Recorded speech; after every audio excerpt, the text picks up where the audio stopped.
C'est la semaine de Pâques et c'est la semaine de la plus grande victoire que Jésus a eue. La raison qui est venue sur terre, la raison qu'il disait souvent, qui était ici, qu'il fallait qu'il prenne la forme d'un homme. Il fallait qu'il devienne un homme. Pas qu'une forme, il est devenu un homme, qui est né d'une femme, qui a grandi, qui a marché, tout ça avec un but, puis il marchait vers un but. Et il se dit que vers la fin, il a mis sa face vers Jérusalem parce qu'il y avait quelque chose à accomplir. C'est incroyable qu'est-ce qu'il est en train de faire. Il y avait dans toute cette révélation toute une bataille, une guerre. Il était ici pour lutter, pour combattre. Il voulait le faire pour toi et moi, parce qu'on avait besoin. Il y a quelqu'un qui nous haït, qui haït la race humaine, qui haït les hommes plus que d'autres choses. Il s'appelle Satan, il s'appelle Lucifer, qui était un ange de lumière. Puis lui, la seule chose qui est dans la vie, il est venu pour égorger et détruire. Il est venu pour tout briser, et surtout l'homme. Et il était jaloux. Et une des choses qu'on voit, c'est qu'il y avait une intimité entre Dieu et l'homme Adam et Ève. Il y avait cette intimité et ça avait de l'air à rendre Satan fou. Les anges avaient une relation, mais il n'y avait pas cette intimité avec Dieu. Que Dieu peut habiter en nous. Qu'on était à une place dans laquelle que Dieu pouvait habiter, qui a placé. Il avait soufflé sa vie en dans les narines d'Adam. Il avait soufflé, le même souffle était en Ève. Et les deux avaient une relation intime. Et il haïssait tellement qu'il, finalement, est venu puis il a joué, il a défraudé Ève et Adam, on ne sait pas. Qu'est-ce qu'il a fait? Parce que le monde dit c'est toute la faute de la femme, mais l'homme a pris une décision aussi, là, assez claire, en tout cas. Puis on a tombé, on a vécu une défaite. Mais la guerre n'était pas finie parce que celui qui nous haït continue à travailler, à travailler et travailler. Mais celui qui nous aime au-delà, celui qui était prêt à donner son Fils unique, lui, c'est de notre côté. On était haïs par une créature que Dieu a créée, Satan. On était aimés par le Créateur, celui qui tient tout entre ses mains. C'est arrivé, c'était culminé dans la Calvaire. Puis c'est dit en Galates, chapitre 3, chapitre 2, verset 20. J'ai été crucifié avec Christ. Autrement, nous, on était avec lui. Souvent, ça va être répété dans la Bible, on était en lui. Qu'est-ce qu'il voulait dire? Et je pense, une des choses, une des batailles qu'il faut regarder pour avoir une idée, c'est David et Goliath. Tu vois la relation? Tu le vois que c'est clair? David, Goliath, la croix de Calvaire. Je ne peux rien dire. Oh, peut-être une coupe de mots. Mais c'est vrai. Il y a un jour que David est arrivé au camp, je ne veux pas rentrer dans toute l'histoire, mais l'armée d'Israël avait peur. Les Philistins étaient là, puis il y avait peur. Il y avait surtout quelqu'un qui était assez grand, énorme. Il était après, si on les idées qu'on a, il y a à peu près 9 pieds d'eau. Et il portait des gens pas perruques, mais des casques, mais avec des plumes qui sortaient. Puis il y avait de l'air vraiment intense. Et ça prenait un homme, il disait que sa lance était comme une arme. Il s'appelait Goliath, qui était toute un ennemi. Et Israël avait peur. Ils n'ont pas osé trop dire quelque chose. Et voici cette jeune qui arrive, qui n'a jamais été à guerre, qui n'a jamais, tu sais, il est venu pour donner la nourriture à ses frères, il s'est envoyé de son père, puis pendant qu'il est là, il est en train de dire, pouf, c'est qui cet incirconcis qui est en train d'insulter? Parce que Goliath criait à Israël d'envoyer quelqu'un contre lui, puis il n'y a personne qui prenait. Puis David était insulté. Puis certains de ses frères, écoute, je sais pas de qu'est-ce que tu parles. Tellement Saül, le roi, a entendu parler de David. Et il a arrangé que David ait dit, si tu veux aller, il n'y a personne d'autre qui veut aller, on va te laisser aller. Il dit, je vais te donner mon armure. Mais l'armure de Saül était trop grande. Donc, ça, on sait que David n'était pas rendu un homme, complètement un homme. On ne sait pas quel âge qu'il avait, mais il ne pouvait pas marcher dans l'armure d'un homme. Il faut dire que Saül, sa taille était assez grande, selon la Bible. Donc, on ne sait pas. Mais il est sorti pour rencontrer Goliath. Voici qu'est-ce que Goliath disait. Il disait, envoie quelqu'un, un homme, pour venir contre moi. Et s'il gagne, tu as gagné la bataille. Et s'il perd, tu as perdu la bataille et les Philistins, on va devenir les maîtres. Et c'est ça que je veux que tu comprennes, qu'il y a les similarités entre la croix de Calvaire et la bataille avec Goliath. Notre champion Jésus est venu.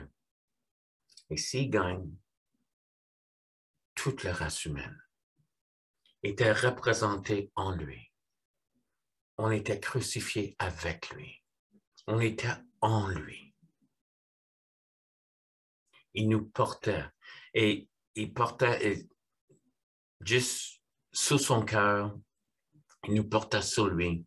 Et quand il a été rencontré l'ennemi, et lui, c'était par la souffrance, David a été rencontré l'ennemi dans la vallée. Mais en David était tout Israël. Tout Israël était là, dans la bataille, représenté. Et on connaît l'histoire. David a pris une pierre, une fronde, et il a tiré. Et le géant a tombé. Et tout Israël a gagné. Tout Israël. Et l'ennemi a perdu toutes les armes de l'ennemi. Le jour que Jésus est mort, qui a payé pour nos péchés, on était crucifiés avec lui. On était en lui. Et quand il est ressuscité, on a ressuscité avec lui.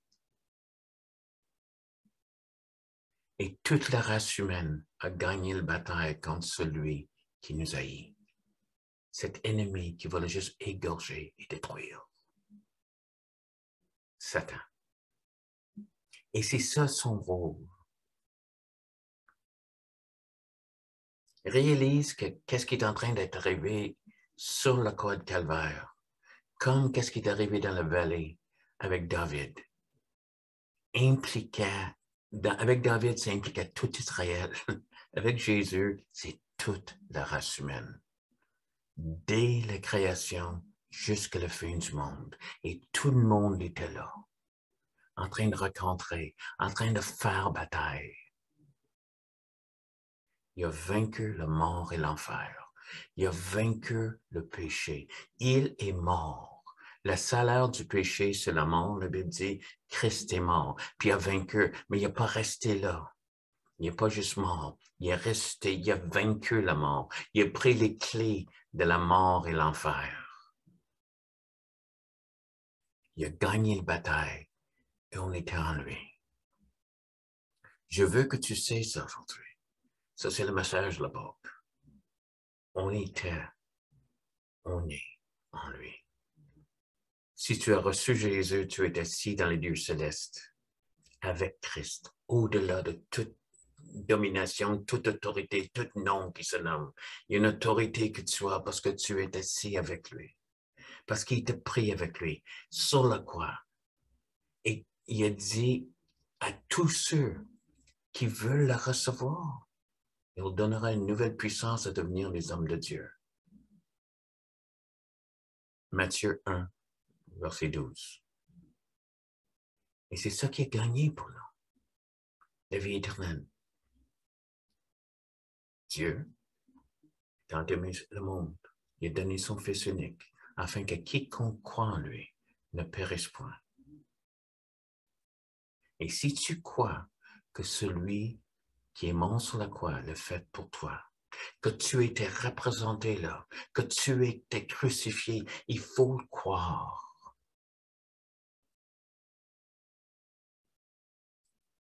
Il aura la vie éternelle. Car Dieu t'a tant aimé, toi, qu'il a donné son Fils unique, afin que toi, si tu crois, tu auras la vie éternelle. Notre champion est mort, mais il a vaincu la mort. Il est ressuscité. Hallelujah. Et c'est ça que nous sommes en train de célébrer ces temps-ci. On est en train de célébrer l'amour qu'il y avait pour nous, cette bataille qu'il a faite pour nous, qui s'est laissé mourir, souffrir, mais aussi qui n'est pas resté là. Et que nous, on était en lui. Si tu veux recevoir les bénéfices de la victoire de Jésus, juste répète après moi. C'est une prière. Seigneur Jésus, je demande pardon pour mes péchés. J'accepte que tu es mort à ma place et que tu as vaincu le péché et la mort. Je reçois le pardon de mes péchés, Seigneur. Deviens Seigneur de ma vie.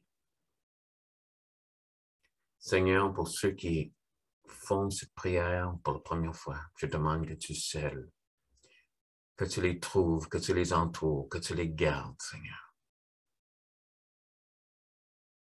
Saint-Esprit, que tu travailles à eux. Amen. Et pour nous, on est assis avec lui, dans les lieux célestes. Il a vaincu. On était en lui. Si tu as reçu Christ dans ta vie, tu étais en lui, tu es en lui maintenant. Lis en Éphésiens, lis les différentes choses en lui, tout ce que vous avez reçu. Mais surtout réalise que tu es au-dessus de toute autorité, toute domination, tout nom qui se nomme. C'est en dessous de tes pieds, parce que nous sommes assis en Christ. Ils sont en dessous de ses pieds. Ça, c'est ton autorité en Christ. Utilise-la. Merci de m'avoir écouté. J'espère que joyeuse Pâques et que ce soit un temps béni pour toi. Merci.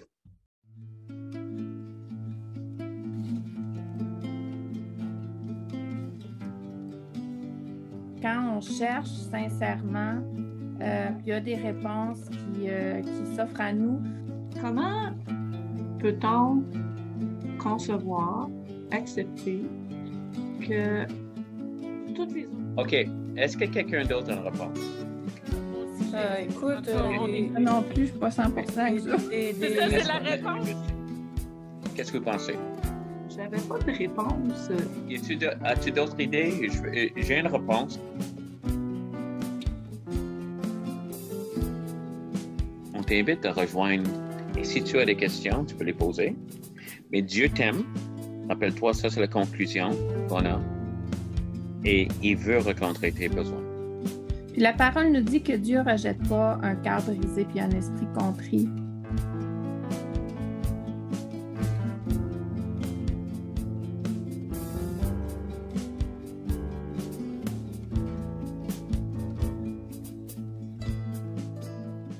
Sois le bienvenu.